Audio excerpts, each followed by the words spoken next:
감사합니다.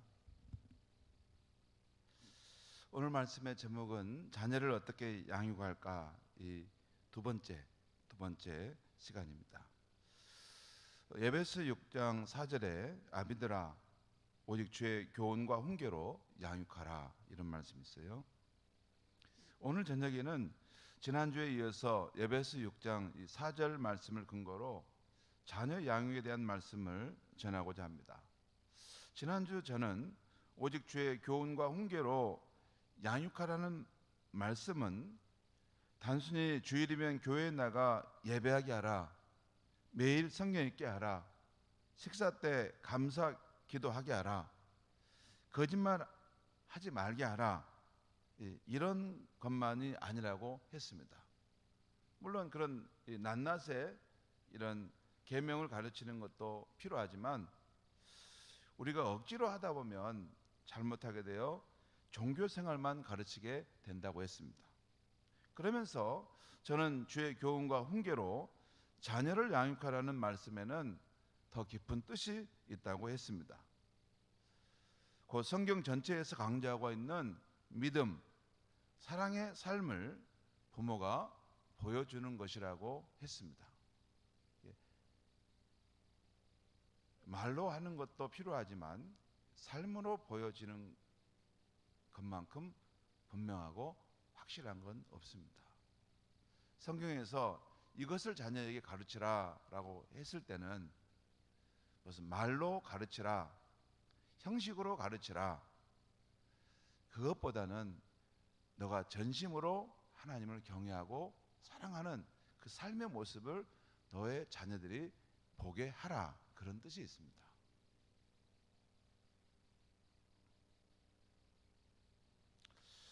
그래서 이 주의 교훈과 훈계로 자녀를 양육하라는 말씀에는 이 성경 전체에서 강조하고 있는 큰 신앙의 원리, 그것을 부모가 자녀들과 함께 살 때 보여줄 수 있어야 한다는 것입니다. 그러면 지난주에 제가 두 가지를 말씀했습니다. 첫째로 주의 교훈과 훈계로 양육하는 것은 만복의 근원인 하나님을 경외할 때, 잘 섬길 때 우리 인생이 잘 될 수 있다는 것을 부모가 믿음의 삶으로 보여주는 것이라는 것입니다. 그 믿음의 삶이란 부모가 자녀 앞에서 하나님을 경외하는 삶인 예배와 기도를 중요하게 여기는 것이라고 했습니다. 여러분, 이 크리스찬은 하나님을 믿는 사람의 삶의 요체는 하나님을 경외하는 것입니다. 여기에 다 들어간 거예요. 하나님을 높여드리고 공경하는 삶을 사는 것, 여기에 다 들어가는 거예요. 그렇게 살면 됩니다. 그런데 거기에 형식을 갖춘 것이 예배의 주일 예배이고 또 수요 예배이고 그렇습니다. 또 거기 형식을 갖춘 것이 함께 모여서 이렇게 기도회를 하는 것입니다. 그 형식을 갖춘 것이 중요하죠. 특별히 그 자리에 강력한 말씀이 선포되고 함께 모여서 기도할 때 힘 있는 역사가 나타나죠. 네, 동시에 동일하게 중요한 것은 우리의 일상의 삶 속에서 하나님을 경외하는 삶이 중요한 것입니다. 그렇죠. 궁극적으로 이 하나님 믿는 신앙이란 하나님을 경외하는 삶을 사는 것이에요. 그런 삶을 사는데 거기에 어떤 형식으로 들어온 것이 예배이고 기도회라는 것입니다. 그러니까 이 하나님 믿는 사람은 그의 삶의 그 생활 속에 하나님을 경외하는 것이 이렇게 묻어져 있어야 돼요. 그 삶의 모습에 경건함이 있어야 돼요. 그의 모습 속에 또 그의 말 속에 그의 행함 속에 저 사람은 이게 다른 세상의 어떤 힘을 공급받아 사는 사람 같다. 저 사람의 삶을 일으키는 원동력은 이렇게 자신의 어떤 열정과 이런 경험, 지혜 말고 보이지 않는 어떤 힘이 저 사람의 삶을 이렇게 움직이고 있는 동력이 되는구나. 이게 있어야 한다는 거예요. 그것이 하나님을 경외하는 삶이죠. 하나님을 경외하는 삶에는 그게 있습니다. 그렇잖아요. 사람이 이렇게 사람과 사람 사이의 관계다 보면 정말 존경하고 그 사람을 우러러보는 그런 사람 앞에 가서는 우리의 삶의 태도가 다르잖아요. 근데 별거 아닌 것처럼 여기고 무시하게 되면 우리의 언행 심사가 다르죠. 그러니까 이게 크리스천의 신앙의 요체는 영신 하나님이 온 세상에 충만하신데 그가 어디서 무엇을 하든지 하나님을 경외하는 마음의 중심에 있다는 것이에요. 그런 사람들이 이제 함께 모여서 또 예배를 드리는 거죠. 바뀌면 안 됩니다. 바뀌면 안 돼요. 예배 형식만 이렇게 잘하고 실제 삶은 뭐 이렇게 하나님 경외하는 사람과 관계없이 살면 완전히 이건 나이롱 신자입니다. 실제 삶이 가정에서 직장에서 하나님을 경외하는 그런 경건함이 있어야 되는 거예요. 그리고 예배 때 그런 어떤 형식을 갖추고 하나님을 뜨겁게 찬양하고 경배하는 것입니다. 자, 이게 지금 이제 그 자녀를 주의 교훈과 훈계로 양육한다는 것은 이 만복의 근원인 하나님을 경외할 때 우리 인생이 잘 된다는 것을 부모가 그의 삶으로 보여주는 것이에요.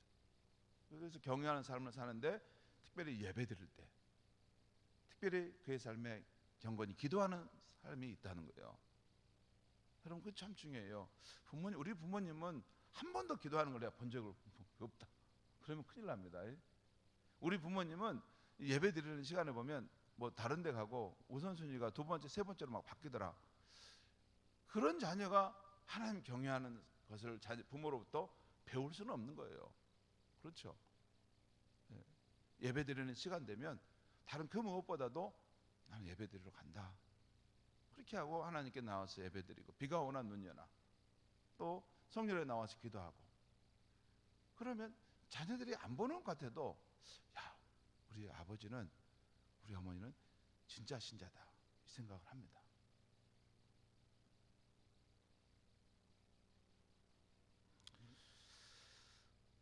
사무엘상에 보면 하나님을 경외함이 없었던 사울은 점차 예배와 기도를 소홀히 하면서 쇠락의 길을 걷게 됩니다. 하나님께 예배하는 걸 건성으로 하고 또 하나님께 제사하는 것도 선택적으로 이렇게 자기가 여기 입맛에 맞는 방식으로 이렇게 예배하고 그러다 보니까 하나님이 그 사울을 세우신 것을 후회할 수 있어요. 마음이 상하셨어. 그래서 결국 이 사울은 하나님과 멀어지면서 쇠락의 길을 걷게 됩니다. 반면에 하나님을 경외함이 있었던 다윗은 어디에 있든지 예배와 기도의 생활하면서 주의 은혜를 힘입어 승승장구하게 됩니다. 여러분 사무엘상을 안 읽어보면 모릅니다. 읽어보시면 알아요. 읽어보면 이 곳곳에 이 다윗의 삶에 하나님을 예배하고 하나님을 다급할 때 찾는 장면이 나와요. 오늘도 보면 말씀을 묵상하는 우리 그 보면 다윗이 다급하게 때 여호와를 찾았어요. 제사장을 불러서 하나님께 나아가 기도하고 어떻게 하면 좋겠습니까? 라고 하는 것을 구합니다. 그때 하나님께서 말씀하시고 그 길을 따라갔더니 아말렉 군사를 치고 빼앗겼던 그 가족들을 다시 다 회복하는 그런 장면이 나오죠. 하나님을 경외하는 사람, 나를 존중히 여기는 사람을 내가 존중히 여기고 나를 멸시하는 사람을 내가 경멸하리라. 여러분 하나님의 이 분명한 말씀이에요. 만복의 근원인 하나님을 참 경외할 때 그 인생이 형통하고 잘 된다는 것을 부모가 그 삶으로 보여주는 것입니다. 그게 믿음의 삶이에요. 두 번째, 주의 교훈과 훈계로 양육한다는 것은 우리 예수님이 보여주신 십자가의 용서와 사랑, 관용을 우리 부모가 사랑의 삶으로 보여주는 것입니다. 우리는 부모인 나보다 하나님께서 내 자녀를 더 사랑하신다는 것을 믿어야 합니다. 여러분 안 믿어도 그 사실은 바뀌지 않습니다. 하나님은 나보다 더 내 자녀를 사랑하십니다. 그리고 부모인 나보다 주님께서 내 자녀에 대해서 더 좋은 계획을 갖고 인도하십니다. 이것도 믿어야 돼요. 우리는 제한적이에요. 우리는 눈앞에 있는 거 몇 가지밖에 보지 못해요. 우리 인생의 현재와 미래, 그리고 우리 주변뿐만 아니라 더 먼 곳에 있는 것까지 총체적인 것을 연결해서 우리 자녀의 미래를, 이 길을 설계하고 계획을 세울 수 없어요. 그렇지 않습니까? 여러분 명철하세요? 난 잘 머리가 안 들어가서 우리 자녀들을 생각할 때 이게 어떨 때는 수가 안 나와요. 이게 될까? 수가 안 나와. 저는 수가 안 나옵니다. 수가 안 나와서 애타서 기도할 때가 많아요. 여러분 수 잘 나옵니까? 우리 자녀들이 이렇게 잘 되겠다, 이게 계산하고 계획하면 잘 나옵니까? 저는 이게 머리가 짧아가지고 이 현재 이 상황과 이게 또 주변의 이 상황을 내가 아무리 머리를 이게 굴려봐도 이렇게 하면 안 될 텐데, 이렇게 하면 안 될 텐데 어떻게 하지? 그래서 궁리하다가 하나님 앞에 나와서 도와달라고 기도합니다. 하나님, 제 머리로는 한계가 있으니까 하나님께서 이 아이의 인생의 미래의 길을 하나님께 잘 준비해 주셔서 좀 책임져 주시고 인도해 주세요. 바로 하나님께서 지혜와 명철로 내 자녀들에 대해 더 좋은 계획을 갖고 인도하신다는 것을 우리는 믿어야 합니다. 그래야 하나님께 내 자녀의 인생을 맡길 수 있게 되고 우리는 부모의 역할인 사랑의 삶을 살 수 있는 것입니다. 우리 눈에 보기에는 부족하고 또 못나고 잘못된 것 같아도 하나님의 눈으로 바라보면서 조급해하지 않고 사랑으로 기다려 주게 되는 것입니다. 그리고 그럴 때 자녀들은 우리들의 참음과 기다림과 관용을 보면서 하나님의 사랑을 배우게 됩니다. 제가 이제 말씀은 이렇게 했어요. 네, 실제 이렇게 사는 것은 많이 어려워요. 그래도 이게 방향은 이렇고 진리는 이렇다는 것은 명확합니다. 아무튼 자녀를 교육할 때 많이 참고 또 기다려주고 또 관용해주고, 그리고 하나님께서 그의 인생 가운데 역사하도록 많이 기도해주고, 자녀를 위해 기도할 때 막 나도 모르게 눈물이 핑 도는, 그러죠? 장로님 그렇지 않습니까? 그렇죠. 자녀를 생각할 때 자녀를 위해서 기도하다 보면 깨닫게 되는 것이 하나님 아버지가 나를 그렇게 애틋하게 사랑하시겠다, 그 생각이 들어요. 하나님 아버지가 나를 그렇게 애틋하게 사랑하시겠다. 이게 내 자녀를 생각하면 이렇게 눈물이 핑 돌고 잘 돼야 되는데 어떻게 될까, 이런 마음이 간절하잖아요. 그런데 가만히 생각해 보니까 하나님 아버지가 나를 볼 때 그렇게 나를 사랑하시고 내가 잘 되기를 바라시겠다, 그 마음이 왔다 갔다 해요. 그렇습니다. 아무튼 그런 부모 밑에서 하나님의 진실한 사랑을 자녀들은 배우게 되는 것이죠. 성도 여러분, 자녀가 우리를 실망시킬 때 우리는 하나님의 십자가의 용서와 은혜를 아는 부모답게 사랑의 태도로 꼭 대해줘야 하겠습니다. 그러면 언젠가 짐랑한 탕자가 돌아온 것처럼 성령님께서 일깨우셔서 제정신이 되어 돌아오게 하시는 거예요. 이게 지금 우리 자녀들 중에 방황하고 뭐 이렇게 잘 말 안 듣는 자녀들은 한마디로 정신이 나간 겁니다. 정신이 나간 거예요. 제정신이면 부모님한테 그렇게 하면 안 돼요. 근데 정신이 이게 헷가대가 나가서 그런 거니까. 그런데 그걸 또 너무 나쁘게 볼 것도 없습니다. 왜냐하면 저와 여러분도 한 번씩 정신이 나갈 때가 있거든요. 우리도 정신이 나간 행동을 하지 않습니까? 가끔 내가 볼 때 내가 지금 이게 제정신이 아니구나. 목사가 왜 이렇게까지 화를 내지? 그래서 내가 화들짝 정신 차려 너, 이렇게 그렇습니다. 아무튼 성령께서 한번 탁 때려주면 화들짝 그래, 내가 이렇게 가면 안 되는데 지금까지 잘못 살았구나, 하나님 알겠습니다 하고 딱 부모님께 돌아오고, 이게 철들어서 이제 그 다음부터 달라지잖아요. 그때는 이제 우리도 야, 죽었던 내 자식이 살아났구나, 잃었던 내 자식을 찾게 되었구나, 그런 마음이 오죠. 그렇지 않아요? 그런 날이 와야지 예수 믿는 삶, 하나님 믿는 삶에 행복이 있고 보람이 있는 거죠. 저와 여러분의 인생에 우리 자녀들이 정말 잃어버린 줄 알았는데 다시 되찾게 되는 그런 역사가 있기를 바랍니다. 정말 바랍니다.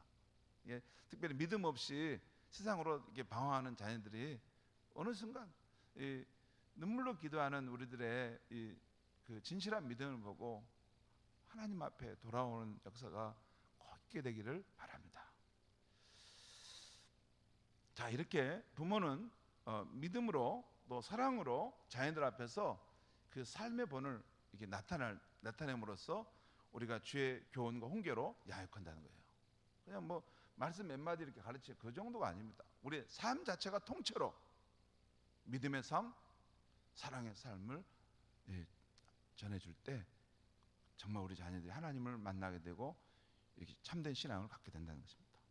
오늘 저녁에는 한 가지 더 말씀드리는데, 주의 교훈과 훈계로 자녀를 양육하라는 말씀과 관련해서 우리 부모가 보여줘야 될 삶으로 믿음의 삶, 사랑의 삶에 이어서 소망의 삶을 말씀해 드리려고 하는 거예요.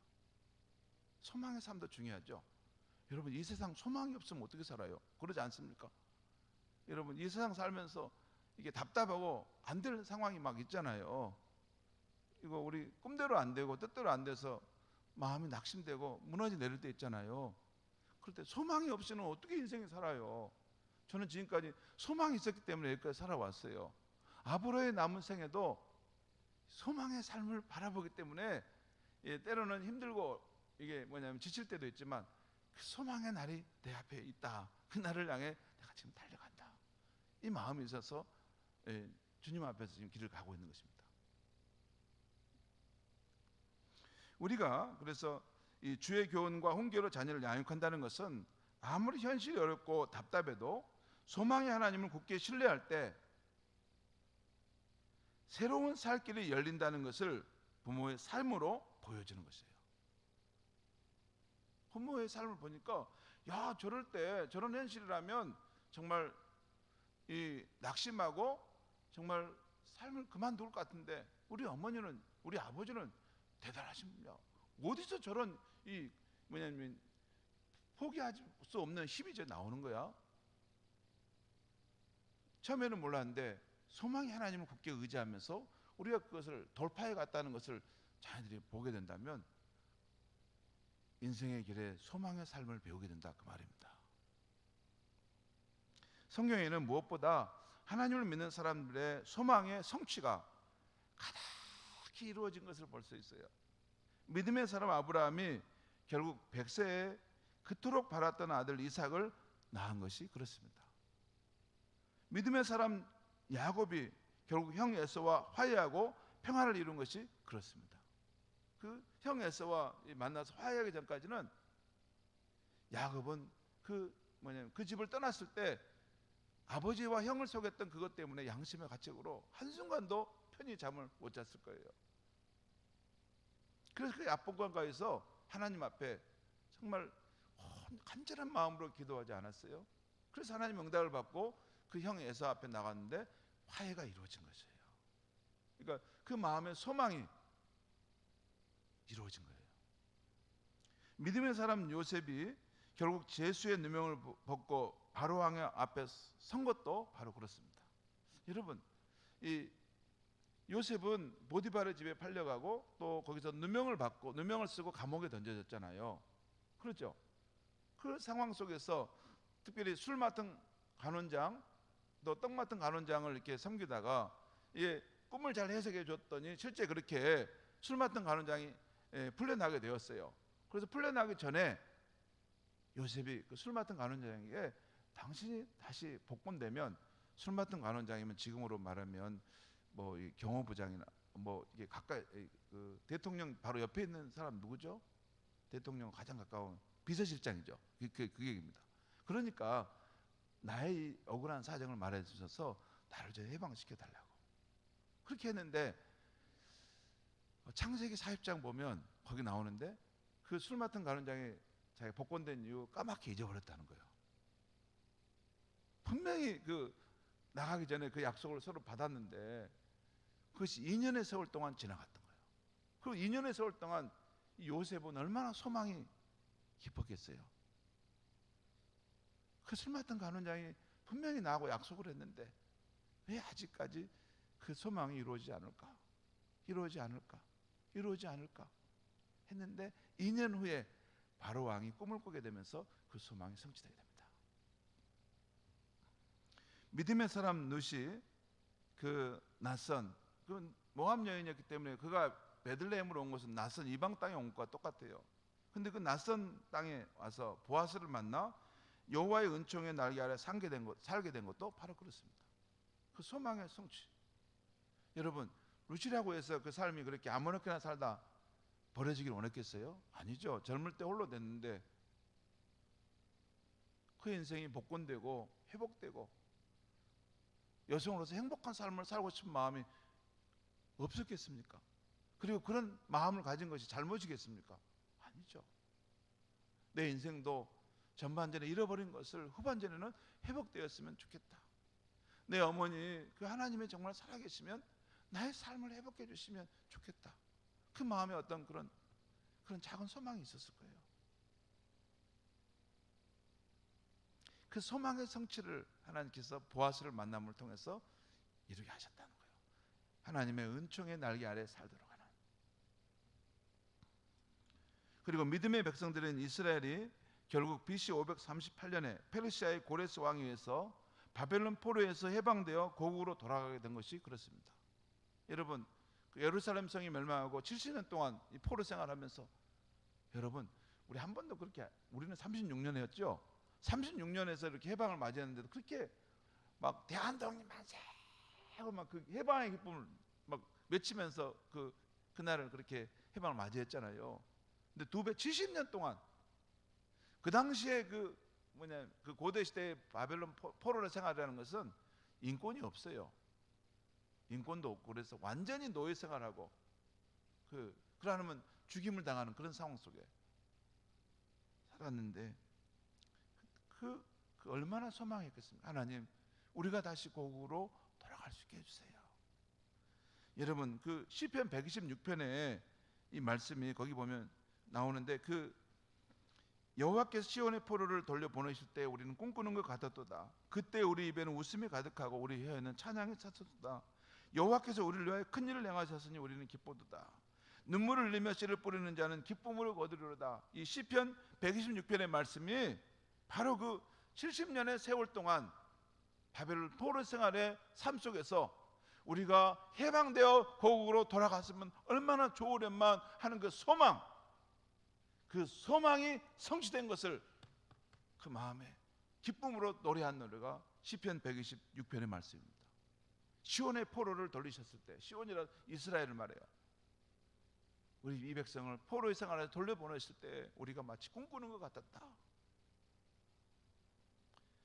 이스라엘의 소망이 성취된 것을 지금 말씀해 준 것입니다. 여러분, 성경은요, 구약 성경은 신약 성경도 우리 인간의 현실의 어려움 속에서 우리가 꿈꾸는 거, 소망하는 거, 인생이 이렇게 되었으면 좋겠다 하는 그 소망이 성취되는 것에 대한 이야기로 가득 찬 것이 성경입니다. 예수 그리스도께서 이 세상에 오신 신약 시대에도 소망의 성취에 대한 이야기는 가득합니다. 맹인 거지 바디메오가 예수님을 만나 결국 그토록 보기 원했던 눈을 뜬 것도 그래요. 너가 무엇을 하길 원하느냐? 주여, 내가 보기를 원하나이다. 내가 좀 봤으면 좀 소원이 없겠습니다. 그 말이에요. 자, 태어날 때부터 보지 못하고 거지로 사는, 보지 못하는데 뭘 할 수 있겠습니까? 그래서 너가 소원대로 되라, 그렇게 하셨습니다. 그 다음에 베데스다 연못에 중풍병자가 예수님을 만나 결국 38년 동안 고생했던 병에서 고침받던 것도 그랬어요. 너에게 무엇을 하여 주기를 원하느냐? 주여, 여기가 이게 연못에 물이 솟을 때 나를 제일 먼저 던져주세요. 그 말이 뭐예요? 낫고 싶다, 그 말이에요. 내게 소망이 있다는 거예요. 이 질병으로부터 고침받는 그런 소망의 성취가 내 안에 일어났으면 좋겠다는 거죠. 그럴 때 내 자리를 들고 걸어가라, 예수님 말씀하시지 않습니까? 또 12회를 혈류병으로 고생하던 여인이 예수님의 옷자락에 손을 댈 때 결국 그 몸이 치유된 것이 그렇습니다. 그 소망의 성취가 이루어진 거예요. 그리고 주원이 나흘이나 된 나사로가 예수님의 음성을 듣게 될 때 결국 무덤에 살아난 것이 그랬습니다. 제가 생각해 봤어요. 여러분, 마리아와 마르다만 예수님이 일찍 오기를 원하셨을까요? 아니요. 그 병으로 죽어가던 나사로도 예수님이 좀 더 일찍 오셔서 내가 지금 이 병들어 죽어가는 나의 몸을 좀 만져주시면 능히 고치실 수 있을 텐데 예수님은 왜 오시지 않으실까? 죽음에서 생명으로 살아나는 소망을 붙들고 그는 아마 죽어갔을 거예요. 그리고 무덤에 묻혔던 것입니다. 여러분, 그런 안 했을까요? 나라도 아마 그랬을 것 같은데, 예수님과 친하고 예수님이 그런 치료의 능력이 있다는 걸 알 때 예수님 속히 오셔서 나를 낫게 해주세요. 그런데 그 죽음의 시간까지 오지 않으므로 소망 중에 그는 죽어갔다는 것이죠. 그런데 그 소망의 성취가 그가 죽은 무덤에서 다시 살아남으로 이루어졌다는 것입니다. 여러분, 우리의 사랑하는 부모님들이 예수를 믿고 먼저 죽었죠. 또 우리도 때가 되면 이 땅을 떠나가게 되겠죠. 우리가 죽으면서도 소망 가운데 우리는 죽게 될 것입니다. 그렇지만 그 소망의 성취는 우리 주님의 다시 오시는 그날, 그 무덤 문이 열리고 우리가 주님의 영광의 몸으로 부활하게 될 줄 믿습니다. 그 소망의 성취, 그걸 우리는 기다리고 있는 겁니다. 성도 여러분, 오늘 우리가 읽은 이사야 35장 이 말씀은 이 광야와 메마른 땅이 기뻐하며 사막이 백합화같이 피어 즐거워하며 또 하나님의 오사 너희를 구원하시리니 쭉 나와요. 그때 맹인 눈이 밝을 것이며 못 듣는 사람의 귀가 열릴 것이며 그때 저는 자는 사슴같이 뛸 것이며 말 못하는 자의 혀는 노래하리니. 이 이사야 35장의 말씀은요, 이사야 선지자가 주님이 오시기 전 800년 전에 예수 그리스도께서 오실 때 있게 될 일을 예언한 말씀입니다. 이게 모든 성경학자들이 해석하는 정통의 그 말씀 해석입니다. 그런데 자, 우리 주님이 오시면 광야와 메마른 땅이 기뻐하며 사망이 백합화같이 피어 즐거워할 것이다. 이 말씀은 여러분요, 이게 어떤 그 물리적인 이런 자연 환경을 꼭 말하는 게 아닙니다. 그런 면도 있지만 예수 그리스도께서 오실 때는 이 메마른 심령, 곰핍한 영혼, 슬픔과 이 괴로움 가운데 있는 영혼이 그런 광야와 같은 황무지와 같은 인생이 예수를 만남으로 그 구원을 경험하고 치유를 경험하고 회복을, 생명의 능력을 경험함으로 광야와 메마른 땅에 꽃이 피고 그냥 그 모든 환희와 기쁨이 돌아온 것처럼 그렇게 살아날 것이다, 그 말이에요. 그런데 여러분, 예수님은 이 누가복음 7장 21절 22절에서 이런 말씀이에요. 자신이 그리스도인지 묻는 세례 요한의 제자들에게 바로 자신이 이 예언의 성취를 위해 오신 그리스도라고 밝히세요. 내가 바로 세례 요한에 가서 말하라. 내가 바로 그 맹인의 눈을 밝게 하며 못 듣는 사람의 귀를 열게 하며 말 못하는 자의 혀를 노래하게 하고 그 다음에 나병 환자를 고치게 하며 죽은 자를 살리는 바로 그 메시아가 여기에 왔다고 가서 전해라, 그 말이에요. 바로 예수 그리스도께서 이 땅에 오심으로 그토록 인류가 갈망했던 죄와 죽음의 권세에서 구원받고 해방되어 하나님의 복된 통치 아래 사는 길이 인류에게 열리게 됐다는 것이에요. 그런데 이스라엘에게 뿐만 아니라 여러분, 예수님이 오셔서 이렇게 행하신 그 일은 죄와 죽음의 권세에서 우리를 건지기 위한 거예요.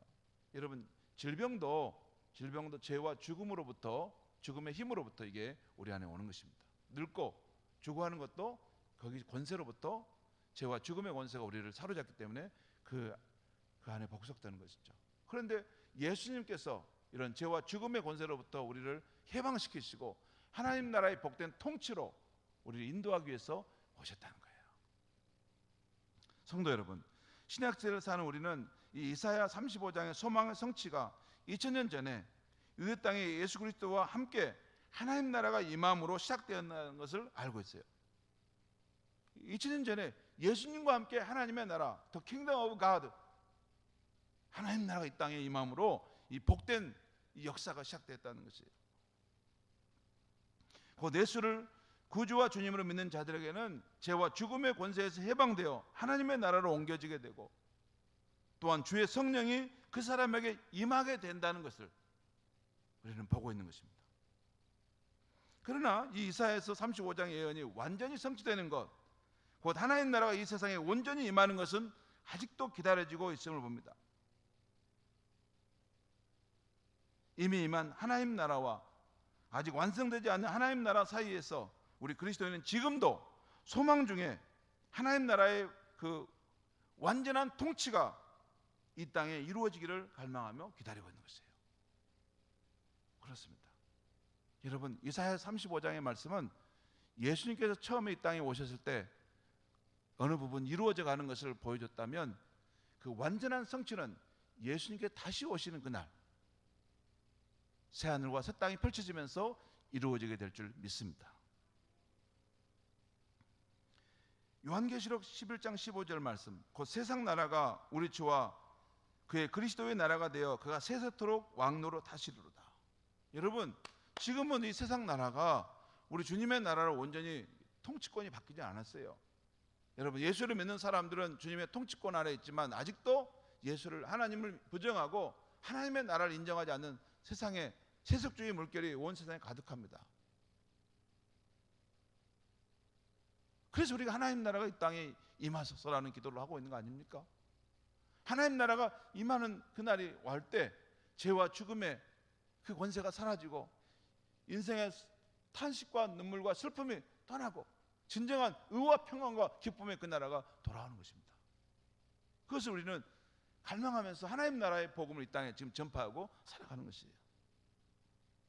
성도 여러분, 우리가 참된 크리스찬 부모들이라면 우리는 주님의 약속과 성경의 말씀을 따라 그리스도께서 다시 오실 그날을 소망 중에 기다리는 사람들입니다. 그리고 그날에 우리의 육체가 그리스도의 영광의 몸으로 부활할 것을 기다리고 있습니다. 그리고 그리스도의 다시 오심과 육체의 부활과 함께 만물이 회복될 것을 소망 중에 기다리고 있어요. 만물이 회복됩니다. 여러분, 우리 눈에 보일 때 이 죄로 오염되고 인간의 탐욕으로 파괴되고 깨어져 버린 이 만물이 다시 태초의 원래의 모습으로 회복되게 돼 있어요. 왜? 요한계시록 21장에 예수께서 하나님께서 보좌에 앉으신 분이 말씀하시기를, 보라, 내가 만물을 새롭게 하느라. 마치 창세기 1장에 하나님께서 빛이 있으라 하실 때 이 어둠 한복판에 찬란한 빛이, 우주의 그 시온의 빛이 비쳤던 것처럼 보좌에 앉으시니가 이제 그만하라, 보라 내가 만물을 새롭게 하노라 할 때 인간의 죄와 탐욕으로 병들고 깨어지고 오염된 이 세상은 근본적으로 변화되는 새로운 세상으로 만물이 회복되는 것입니다. 로마서 8장에 보면 모든 피조물들이 바로 그날을 신음하면서 기다리고 있다는 거예요. 인간이 죄에 대한 욕망으로 만물을 파괴하고 깨트리는 것을 아파하면서 예수님께서 다시 오실 때 하나님의 통치하심 가운데 모든 만물이 다시 그 시온의 모습으로 회복되기를 바란다는 것이죠.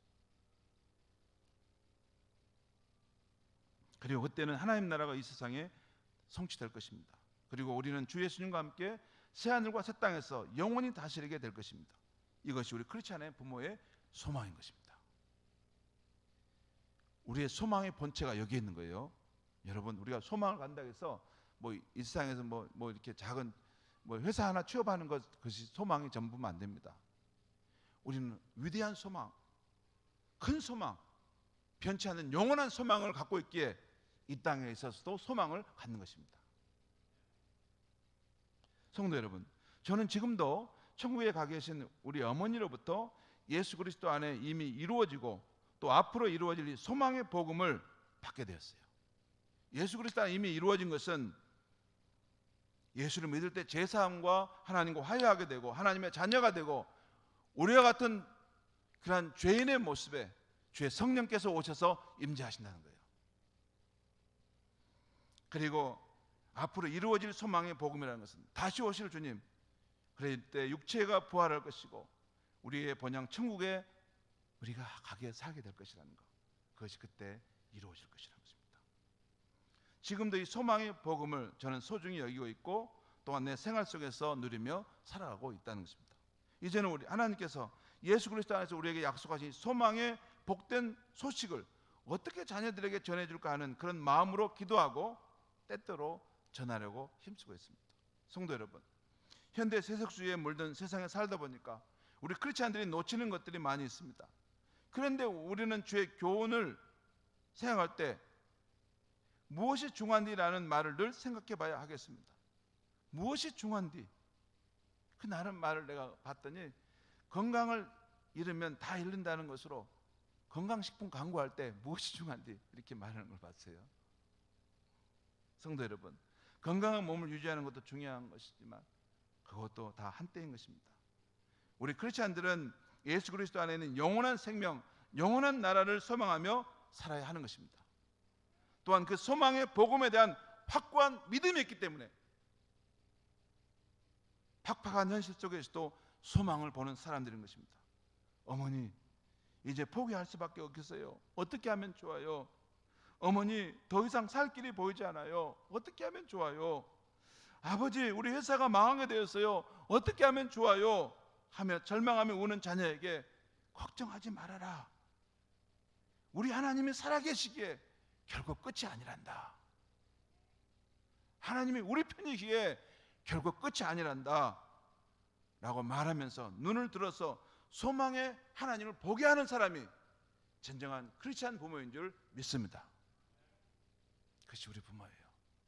소망의 하나님을 보여주는 사람.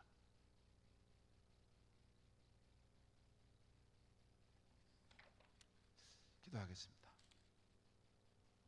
하나님 아버지, 오늘 이 밤에 우리가 함께 모여서 주의 교훈과 훈계로 자녀를 양육하라는 말씀을 받았을 때 우리가 어떻게 해야 할까 하는 말씀을 주셨는데, 우리의 삶으로 소망의 삶을 보이는 것이 우리의 맡겨진 사명임을 일깨워 주시니 감사합니다. 하나님 아버지, 우리가 이 세상에 살아가지만 우리 주님이 다시 오셔서 이루실 영원한 나라, 영원한 생명에 대한 소망을 굳게 붙들고 살아갈 수 있게 하여 주시옵소서.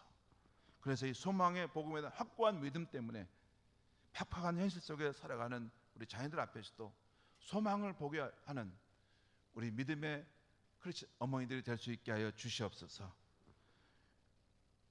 그 소망의 하나님과 함께 살아가고 그 소망의 하나님의 복음을 우리 자녀들에게 오로지 전해주는 그러한 진정한 크리스찬 부모들이 되게 하여 주시옵소서. 예수님의 이름으로 기도하옵나이다. 아멘.